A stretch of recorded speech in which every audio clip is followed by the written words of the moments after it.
તમે મેથીની તો ભાજી ખાધી હશે પણ આવી રીતના બનાવી નહીં ખાધી હોય તો એને બનાવવા માટે આપણે એક કડાઈની અંદર 2 પાવડા તેલ લઈશું। હવે આપણે તેની અંદર હિંગ એડ કરીશું। ત્યારબાદ તેની અંદર આપણે 4-5 લસણની કળી અને કાપેલા ટમેટા એડ કરીશું। ત્યારબાદ તેને સરખી રીતે મિક્સ કરી લઈશું। ત્યારબાદ તેની અંદર એક આપણે કાપેલું રીંગણું એડ કરીશું।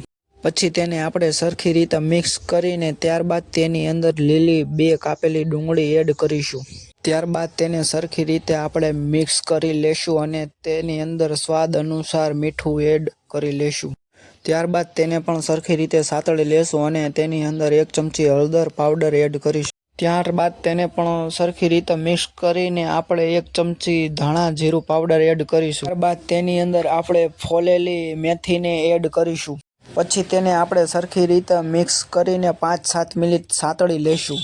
પછી આપણે તેને 2-3 મિનિટ સુધી પાકવા દઈશું અને ત્યારબાદ આપણી ભાજી બનીને રેડી થઈ ગઈ છે। જો તમે તેની સાથે રોટલો ખાશો ને તો ખૂબ જ મજા પડી જવાની છે અને લાઈક અને સબસ્ક્રાઈબ કરતા જાજો।